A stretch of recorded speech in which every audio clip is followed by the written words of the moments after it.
Hello everyone, welcome to tech smooth. इस video में हम डिस्कस करने वाले हैं कि फाइनेंशियल ईयर 2024-25 यानी कि जो ईयर हमारा अभी चल रहा है एंड 2025-26 जो अब आपका नेक्स्ट ईयर में काउंट होगा, दोनों ही सालों के लिए कौन सी स्लैब रेट आपके लिए एप्लीकेबल रहेगी और कौन सा टैक्स रिजीम आपको बेनिफिट देने वाला है। इस वीडियो में मैं आपको प्रॉपर कंपेयर करके बताऊंगी बजट से पहले की सिचुएशन एंड बजट के बाद की सिचुएशन। बहुत सारी कंफ्यूजन्स है टैक्स पेयर के माइंड में, साइड बाय साइड हम वो सारी कंफ्यूजन्स को क्लियर करते हुए चलेंगे। वीडियो थोड़ा लेंथी हो सकता है बट आई मस्ट से कि वीडियो आपके लिए बहुत ही ज्यादा बेनिफिटेड रहने वाला है।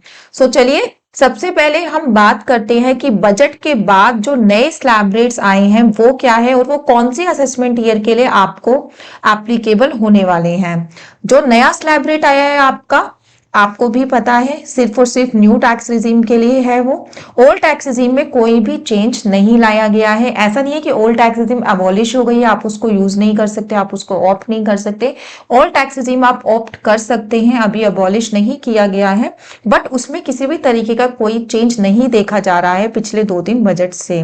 सो गवर्नमेंट का प्लानिंग है कि हम कोई चेंज नहीं लाएंगे। अगर न्यू टैक्स रिजीम को बहुत ज्यादा बेनिफिटेड टैक्स पेयर के लिए बनाते रहेंगे तो ओल्ड टैक्स रिजीम अपने आप ही ऑप्ट होना खत्म हो जाएगा और धीरे धीरे उसको जो है अबॉलिश कर दिया जाएगा। न्यू टैक्स रिजीम में जो चेंजेस आए और ये बजट 2025 में आए हैं तो ये आपके एप्लीकेबल होंगे असेसमेंट ईयर 2026-27 के लिए, यानी कि 1 अप्रैल 25 से लेकर 31 मार्च 26 के बीच में जो आप इनकम अर्न करेंगे उसके लिए ये स्लैब रेट जो है एप्लीकेबल होंगे।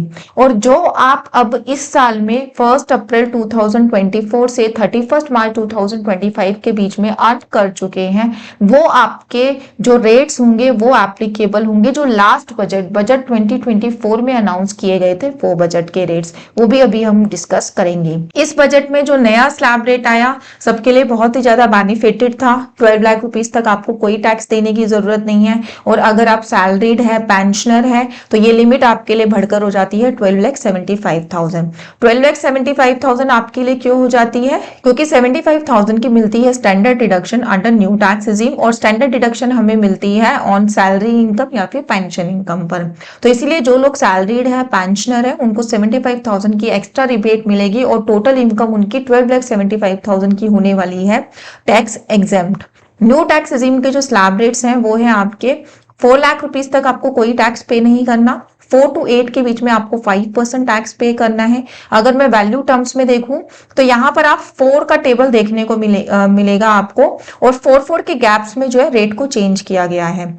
4 to 8 के बीच में 4 लाख के ऊपर 5%, यानी कि यहाँ पे आपको पे करना है 20 के टैक्स, यहाँ आपको पे करना है 60 के। 12 to 16 के बीच में आपको 15%, यानी कि यहाँ पर आपको पे करना है 120। आफ्टर दिस 16 to 20 के बीच में 20%, दैट मीन्स यहाँ आपको पे करना है 2 लाख रुपीस, यहाँ पे आपको पे करना है 3 लाख रुपीस। तो ये वैल्यू टर्म्स में है कि कितना कितना टैक्स आपको पे करना है। अगर हम 87A की रिबेट की बात करें तो 87A की रिबेट अब आपकी 25K से इंक्रीज करके कर दी गई है 60K। वो किस तरीके से वो भी बता देती हूँ आपको। देखिए पहले आपका जो स्लैब रेट था वो 3 लाख तक नील था, 3 to 7 के बीच में आपको 5% पे करना पड़ता था। तो बीच का जो यहाँ पे देखिए 4 to 8 के बीच में आपको 5% और 8 to 12 के बीच में आपका जो रेट है वो 10% है। तो यहाँ तक आते आते आपकी जो इनकम आपको बेनिफिट मिल रहा है वो है 60,000 का। तो इसीलिए आप कह सकते हैं कि 87A की रिबेट को बढ़ाकर 25,000 से कर दिया गया है 60,000। तो अगर आपकी इनकम 12 लाख तक है या इससे कम है तो आपको जो है ये 60K का 87A का रिबेट यहाँ पर मिल जाएगा और आपको कोई टैक्स पे नहीं करना पड़ेगा। अगर आपकी इनकम इससे ज्यादा है 12 लाख रुपीस से तो ये पूरा स्लैब रेट आपकी इनकम के ऊपर एप्लीकेबल होगा। ये तो था न्यू टैक्स रिजीम के अंदर स्लैब रेट। अब एक बार एक ओवरलुक ले लेते हैं ओल्ड टैक्स रिजीम के लिए भी। जैसा कि मैंने बताया ओल्ड टैक्स रिजीम में कोई भी चेंज नहीं आया है। ओल्ड टैक्स रिजीम में 2-3 सालों से जो स्लैब रेट हमारे चलते आ रहे थे वो ही आगे आगे कंटिन्यू हो रहे हैं।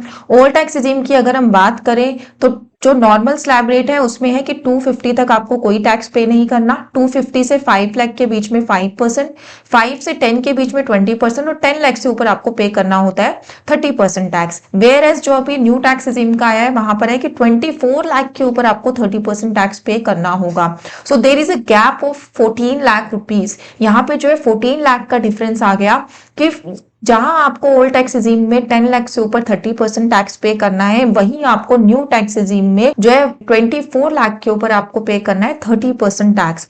तो अब सोचने वाली बात यह है कि ऐसे कौन से टैक्स पेयर्स हैं जो अभी भी ओल्ड टैक्स रिजीम में रिटर्न को फाइल करना चाहेंगे, ये भी मैं आपको डिस्कस करूंगी वीडियो में आगे। इसीलिए मैं बार बार बोल रही हूँ कि मेरी वीडियो थोड़ी सी लेंथी जरूर रहेगी बट आपके लिए बहुत ही ज्यादा इंपॉर्टेंट रहने वाली है। सेकंड जो स्लैब रेट है ओल्ड टैक्स रिजीम का वो है आपका senior citizen 60 years and above के लिए। उसमें 3 लाख रुपीस तक कोई टैक्स नहीं पे करना, 3 to 5 पे 5%, 5 to 10 20%, 10 and above 30%। Third slab rate जो है ओल्ड टैक्स रिजीम में वो है आप सुपर सीनियर सिटीजन्स के लिए जो आपके 80 इयर्स एंड अबव होते हैं। इनके लिए 5 लाख रुपीस तक कोई टैक्स नहीं है, 5 से 10 के बीच में इनको 20% टैक्स पे करना होता है एंड 10 लाख से ऊपर इनको पे करना होता है 30% टैक्स। तो जो ओल्ड टैक्स रिजीम है उसमें एज के अकॉर्डिंग स्लैब रेट्स को डिवाइड किया गया है, senior citizen, super senior citizen. जबकि जो आपका न्यू टैक्स रिजीम है उसमें किसी भी तरीके की एज को डिफाइन नहीं किया गया है, सबके लिए जो आपका स्लैब रेट है वो सिमिलर स्लैब रेट एप्लीकेबल हो रहा है चाहे आप एसएससी की एज कुछ भी हो। ओके, और एक चीज और मैं आपको कन्वे कर देती हूँ, 87A रिबेट, 87A रिबेट के ऊपर मैंने अपनी बहुत सारी वीडियो बनाई है, बजट के बाद भी इसके ऊपर वीडियोस डाली गई हैं कि आपको रिबेट मिलेगी या नहीं मिलेगी। एक बार फिर से मैं आपको कन्वे कर देती हूँ यहाँ पर कि न्यू टैक्स रिजीम में बजट के अकॉर्डिंग 87A की रिबेट अगर आपकी कोई भी स्पेशल रेट टैक्स इनकम है, चाहे वो आपका LTCG है, STCG है, गेमिंग की इनकम है या फिर आपकी वीडीए की इनकम है, इन सब इनकम्स के ऊपर 87A की रिबेट को नहीं दिया जाएगा फ्रॉम द असेसमेंट ईयर 2026-27। तो इससे पहले वाले साल के लिए आप इस रिबेट को क्लेम कर सकते हैं, क्योंकि लॉ को अगर आप नेगेटिवली पढ़ें जो भी मेमोरेंडम में दिया हुआ है तो उन्होंने कहा है 26-27 से आप इसको क्लेम नहीं कर सकते। नेगेटिवली स्टडी करने पर पता लग रहा है कि आप असेसमेंट ईयर 2025-26 के लिए क्लेम कर सकते हैं। तो अभी तक के लिए हम ये मान के चल रहे हैं कि करंट फाइनेंशियल ईयर के लिए हम इस रिबेट को क्लेम कर पाएंगे अनलेस अंटिल डिपार्टमेंट का कोई फर्दर नोटिफिकेशन हमें रिसीव नहीं होता। यहाँ पर एक चीज और बता देती हूँ, LTCG हम वर्ड क्योंकि वहां पे स्पेशल रेट टैक्स लिखा हुआ है तो हम इसमें LTCG को भी इंक्लूड कर देते हैं। मैंने लास्ट वीडियो में भी इसको इंक्लूड करके बताया था, वहां पर मेरे पास एक कमेंट मुझे मिला था कि मैम LTCG तो वैसे भी अलाउ नहीं होता, दैट्स ट्रू, बट क्योंकि स्पेशल रेट टैक्स वर्ड का यूज किया जा रहा है तो इसलिए हम LTCG को भी काउंट कर रहे हैं। जबकि सेक्शन 112A में सेपरेटली ये बात कही गई है कि अगर आपकी जो है लॉन्ग टर्म कैपिटल गेन है तो आपको उस पे 87A की रिबेट क्लेम नहीं होगी, चाहे वो ओल्ड टैक्स रिजीम है या फिर न्यू टैक्स रिजीम है। तो स्पेशल रेट की वजह से हम सारी इनकम्स के साथ LTCG को भी काउंट करके उसको प्रॉपरली मेंशन करके चल रहे हैं, जबकि पहले भी LTCG आपका अलाउ नहीं होता था। ठीक है, तो ये एक मैंने आपको स्लैब रेट का आइडिया दिया कि बजट के बाद क्या स्लैब रेट आपको देखने को मिले। इसी तरीके से जैसा कि मैंने अभी बताया कि मैं करंट फाइनेंशियल ईयर के लिए क्या आपको टैक्स पे करना है, कौन सा टैक्स रिजीम आपके लिए बेनिफिटेड है, उसके बारे में भी मैं आपको बताऊंगी। तो इस पे भी देख लेते हैं कि करंट फाइनेंशियल ईयर में आपको कौन से स्लैब रेट यूज होने वाले हैं। ये देखिए, ये है हमारा स्लैब रेट जो कि करंट फाइनेंशियल ईयर जो अभी चल रहा है उसमें आपको जिस स्लैब रेट के अकॉर्डिंग टैक्स की पेमेंट करनी है। असेसमेंट ईयर 2025-26 के लिए एप्लीकेबल होगा। इसका मतलब 1 अप्रैल 2024 से लेकर 31 मार्च 2025 के बीच में जो भी आप इनकम अर्न करेंगे उस पे ये स्लैब रेट लगेगा अगर आप न्यू टैक्स रिजीम को ऑप्ट करने जा रहे हैं। तो ये जो स्लैब रेट है ये न्यू टैक्स रिजीम का स्लैब रेट है। इस स्लैब रेट के अकॉर्डिंग आपको 3 लाख रुपीस से नीचे कोई टैक्स नहीं पे करना, 3 to 7 के बीच में आपको पे करना है 5% टैक्स, 7 to 10 के बीच में आपको पे करना है 10% टैक्स, 10 to 12 के बीच में आपको पे करना है 15%, 12 to 15 20%, 15 एंड अबव 30%। ये देखिए कितना बड़ा गैप इस बार बजट में लेके आए हैं ये लोग। पहले था कि 15 से ऊपर आपको 30% टैक्स पे करना है, अब अचानक इस 15 लाख को बढ़ा के कर दिया गया है 24 लाख रुपीस। और जो इनकम आपको पहले 7 लाख से नीचे कोई टैक्स पे नहीं करना होता था, 7 लाख रुपीस तक आपको जो है 87A की रिबेट दी जाती थी, जो कि आपकी होती थी 25,000 रुपीज, जिसको बढ़ा के अब कर दिया गया 60,000 रुपीज। तो ये थे आपके रेट्स न्यू टैक्स रिजीम के, जो असेसमेंट ये 2025-26 के लिए एप्लीकेबल होने वाले हैं। सेम एज अगर मैं ओल्ड टैक्स रिजीम की बात करूं तो ओल्ड टैक्स रिजीम में कोई भी चेंज नहीं है, जैसा कि मैंने अभी डिस्कस किया। सेम रेट्स हैं आपके एक इंडिविजुअल के लिए जो कि सीनियर सिटीजन या सुपर सीनियर सिटीजन की कैटेगरी में नहीं आता, 2,50,000 से ऊपर टैक्स है। Senior citizen 60 years and above की जो ब्रैकेट है वो 3 लाख रुपीज से शुरू होती है, और जो 80 ईयर्स एंड अबव है सीनियर सिटीजन, उनके लिए जो स्लैब रेट है वो 5 लाख रुपीज से शुरू होती है।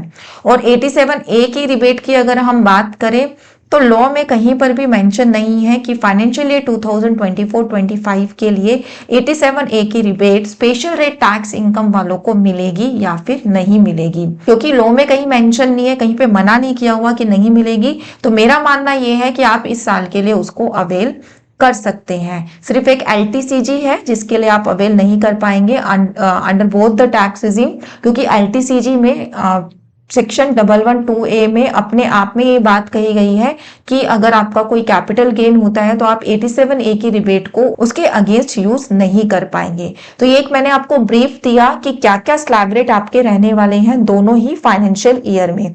अब एक मैं आपके सामने एक कैलकुलेटर खोलूंगी जो मैंने अभी एक्सेल में फॉर्मूलाज लगाकर अपने आप से प्रिपेयर किया है, उसमें देखते हैं उसके अकॉर्डिंग आपके लिए कौन सा टैक्स रिजीम रहने वाला है बेनिफिटेड। ये देखिए स्क्रीन पे मैंने एक एक्सेल की शीट को खोला हुआ है। इस शीट को समझाने से पहले मैं 2 कंडीशंस आपको बता देती हूँ।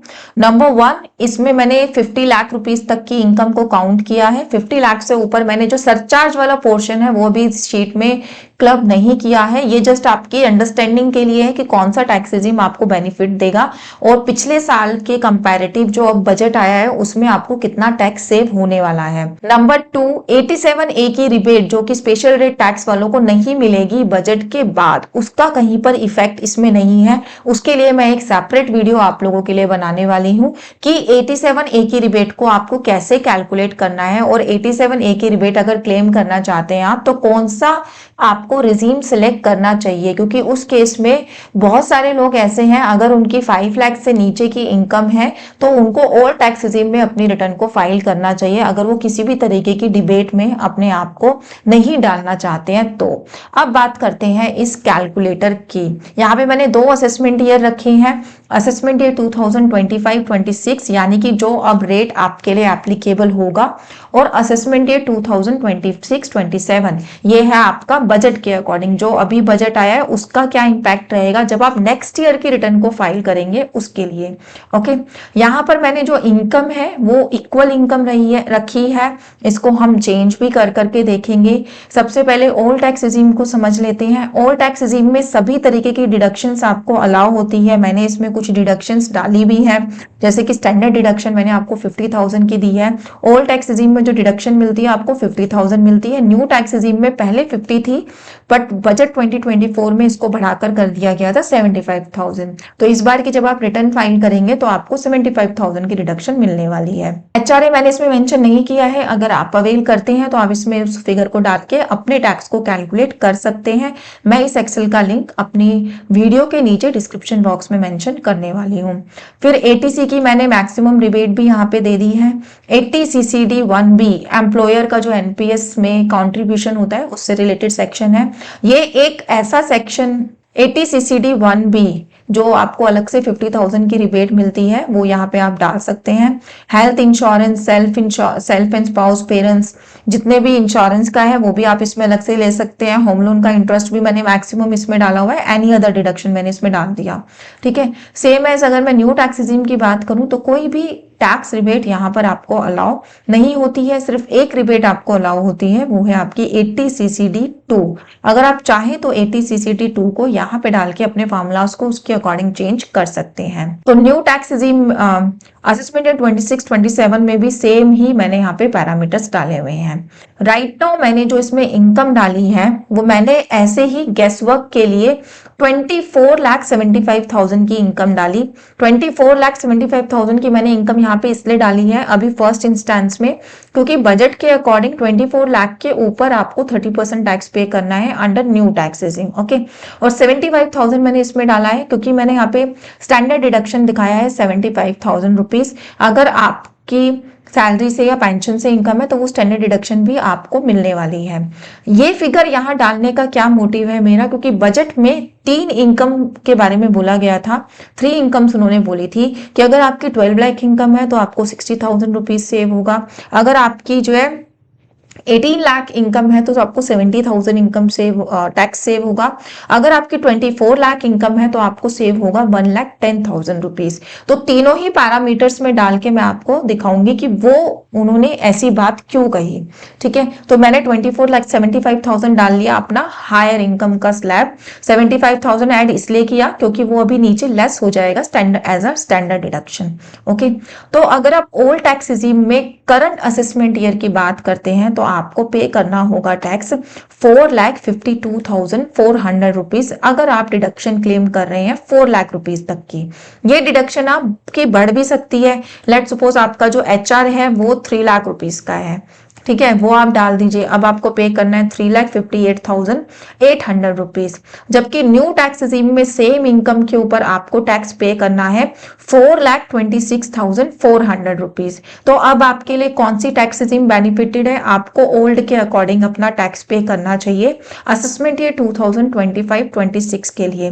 वहीं अगर मैं इन डिडक्शंस को कम कर देती हूँ, HRA मैंने डाला था 3 लाख रुपए का, मान लीजिए मैं HRA को कर देती हूँ जस्ट 1 लाख रुपीज, कि आप 1 लाख रुपीज को का जो है रेंट का डिडक्शन क्लेम कर रही हैं, तो भी आपके लिए ओल्ड टैक्स रेजिम बेनिफिटेड है। अब आपका जो टैक्स डिडक्शन हो गया 5 लाख रुपीज हो गया, अब आपका टैक्स बन रहा है 4,21,000, जबकि न्यू के अकॉर्डिंग बन रहा है 4,26,000। तो न्यू जो ओल्ड टैक्स रेजिम है उसकी अपनी एक ब्यूटी ये है कि जितनी जितनी डिडक्शंस आपकी बढ़ती जाएगी उतना ही ओल्ड टैक्स रेजिम आपके लिए बेनिफिटेड साइड पे आता रहेगा। तो अगर आपको कंफ्यूजन रहती है कि कौन सा टैक्स रेजिम आपके लिए बेनिफिटेड है, तो आपको जस्ट ये देखना है कि ऐसी कितनी इन्वेस्टमेंट है जो आपने ओल्ड टैक्स रेजिम के अकॉर्डिंग कर रखी है।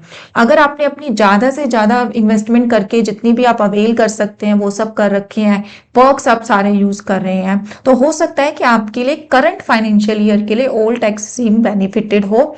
नेक्स्ट फाइनेंशियल ईयर के लिए इतनी जल्दी आप ओल्ड पर नहीं पहुंच पाएंगे, ऐसा क्यों वो मैं अब आपको बता देती हूँ। अब यही इनकम अगर आपकी 2026-27 में होगी तो ये आपकी होगी 24,75,000। इस इनकम के ऊपर नेक्स्ट ईयर की जब आप रिटर्न भरेंगे आपको पे करना होगा टैक्स 3,12,000 रुपीज, जबकि सेम इनकम के ऊपर अब आपको टैक्स पे करना होगा 4,26,400 रुपीज। यहाँ पे मैं सेस की भी बात कर रही हूँ, अगर मैं सेस हटा दूं तो यहाँ पर है आपको 4,10,000 पे करना है, और नेक्स्ट ईयर इसी इनकम के ऊपर आप पे करेंगे 3 लाख रुपीज। तो यहाँ पर आपको सेव होने वाले हैं 1,10,000 रुपीज, जस्ट बिकॉज बजट में ये चेंज आया कि उन्होंने पूरी स्लैब रेट ही चेंज कर दी। तो आने वाले साल में अगर आप 24 लाख रुपए तक अर्न कर रहे हैं तो आपको सेव होंगे 1,10,000 रुपए टैक्स के अमाउंट में। सेम कंडीशन में अब 18 लाख की इनकम को देख लेते हैं। मैंने इस इनकम को कम करके कर दिया 18 लाख रुपीस। फार्मूलाज मेरी एक्सेल शीट में लगे हुए हैं, तो जैसे जैसे मैं चेंज करूंगी वो अपने आप टैक्स कैलकुलेट करके मुझे बता देंगे। 18,75,000 की इनकम पे मुझे इस साल के लिए टैक्स पे करना है 2,30,000 रुपीज। इसी इनकम पर नेक्स्ट ईयर अगर मैं टैक्स पे करूंगी, न्यू टैक्स रेजिम की मैं बात कर रही हूं, तो मैं पे करूंगी 1,60,000 रुपीज। तो यहां पर मुझे 70,000 टैक्स सेव हो रहा है अगर मेरी 18 लाख रुपीज की इनकम है तो। और यही अगर हम ओल्ड टैक्स रेजिम की बात करें कि आपको ओल्ड में फाइल करनी है या न्यू में फाइल करनी है, अगर आप ओल्ड टैक्स रेजिम में हैं और आपने 5 लाख रुपीस तक की डिडक्शन क्लेम कर पाए, अगर आपने इतनी इन्वेस्टमेंट करी हुई है, तो आपके लिए बेनिफिटेड है old tax regime for the financial year 2024-25। Same as next year की जब मैं बात करूंगी सेम इनकम पर, नेक्स्ट ईयर जो आपका टैक्स बनेगा वो बनेगा 2,34,000 सेम टैक्स बनेगा जो कि करंट ईयर है, क्योंकि कोई भी स्लैब रेट में चेंज नहीं आया है। बट वहीं पर क्योंकि न्यू टैक्स रिजीम में बहुत बड़ा मेजर चेंज आया है, वहां पे आपको पे करना है 1,66,400 रुपीज। इसका मतलब है जो लोग 18 लाख की इनकम अर्न कर रहे हैं इस साल, उनके लिए ओल्ड टैक्स रिजीम बेनिफिटेड हो सकता है, depends upon their deduction amount. But वही लोग अगर नेक्स्ट ईयर अपनी रिटर्न को फाइल करेंगे तो उनके लिए बेनिफिटेड रहने वाली है न्यू टैक्स रिजीम, क्योंकि वहां पर आपको इस बार के टैक्स से बहुत कम टैक्स पे करना पड़ रहा है। सेम अमाउंट पे अब हम देख लेते हैं 12 लाख की इनकम को भी। 12 लाख की इनकम पर अगर मैं बात करूं, इस बार नेक्स्ट ईयर के लिए आपको कोई टैक्स पे नहीं करना, क्योंकि 12,75,000 तक अगर आपकी सैलरी की इनकम है तो आपको कोई भी टैक्स पे नहीं करना, क्योंकि 12 लाख तक आपको 87A की रिबेट मिल जाने वाली है और 75,000 आपको स्टैंडर्ड डिडक्शन मिल रही है। सेम इनकम पर अगर आप इस बार टैक्स पे करेंगे तो आपको पे करना होगा 80,000 प्लस सेस 83,200 रुपीज आपको टैक्स पे करना होगा इस बार के लिए। 80,000 रुपीज आपको टैक्स पे करना होगा इस बार अगर आपकी इनकम 12 लाख रुपीज है। सेम अगर मैं इनकम नेक्स्ट ईयर की लेके चलूं तो आपको कोई भी टैक्स पे नहीं करना। तो सीधा सीधा उन लोगों के लिए जो टैक्स पेयर 12 से 13 लाख रुपए अर्न कर रहे हैं तो वो इस साल अपना सेव कर सकते हैं 80,000 रुपीज तक का टैक्स, और इसके लिए उनको कुछ भी डिडक्शन या फिर कोई इन्वेस्टमेंट करने की भी कोई भी जरूरत नहीं है। सेम इनकम अगर मैं करंट ईयर में ओल्ड टैक्स रिजीम में देखूं तो ओल्ड टैक्स रिजीम में आपको पे करना है 70,200 टैक्स। अगर आप 5 लाख रुपीज तक की डिडक्शन को अवेल कर रहे हैं तो उन लोगों के लिए जो कौन सा बेनिफिट रहेगा tax regime, old tax regime वो लोग सेलेक्ट करेंगे करंट ईयर के लिए।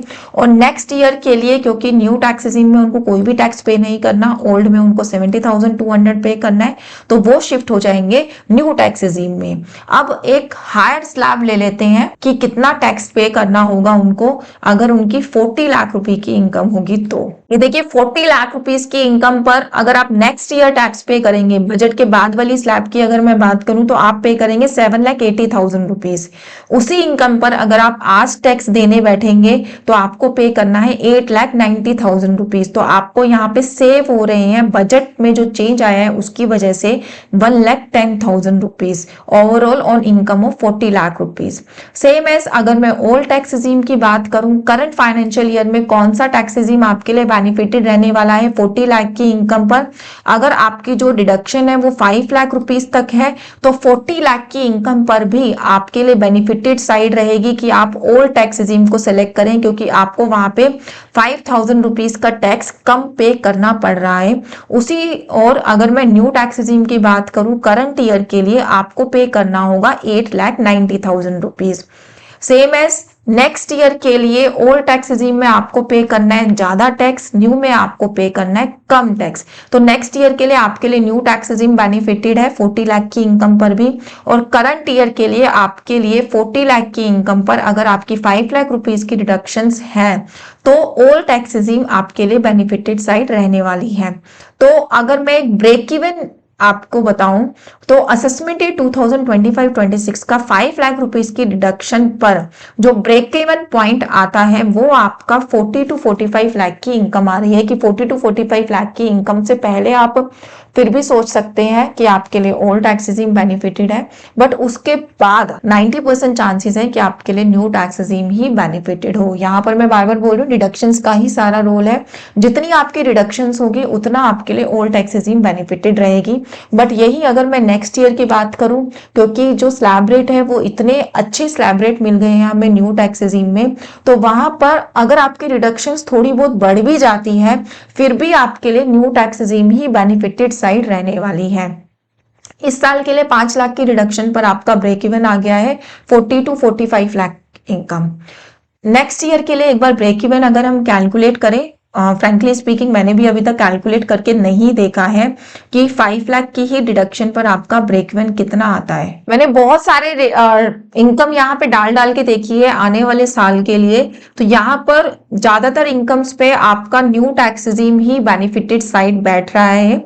वो बात अलग है कि अगर आप 87A की रिबेट को क्लेम करना चाहते हैं, अगर आपको लगता है आपकी जो स्पेशल रेट टैक्स इनकम है वो सारी 5 लाख से नीचे की ही इनकम है और आपकी और कोई सोर्स से इनकम नहीं है, तो वो लोग ऐसे लोग होंगे जो next year old tax regime को ऑप्ट करके अपनी इनकम टैक्स की रिटर्न्स को फाइल करना चाहेंगे। अदरवाइज 99% जो टैक्स पेयर है वो अब नेक्स्ट ईयर से न्यू टैक्स रिजीम में शिफ्ट होने वाले हैं।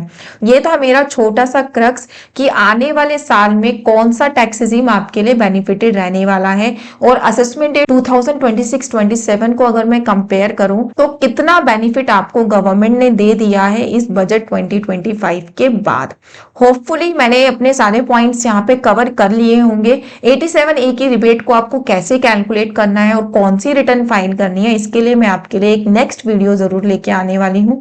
ये एक्सेल शीट मेरे आपको डिस्क्रिप्शन बॉक्स में नीचे मिल जाएगी। ये सारे एक्सेल बेस्ड फॉर्मूला है, मैंने इसको पूरा टेस्ट चेक करके डाला है। तो अगर आप इस शीट को यूज करना चाहते हैं तो आई जस्ट इन्फॉर्म यू कि आप इसको डाउनलोड करके यूज करिएगा।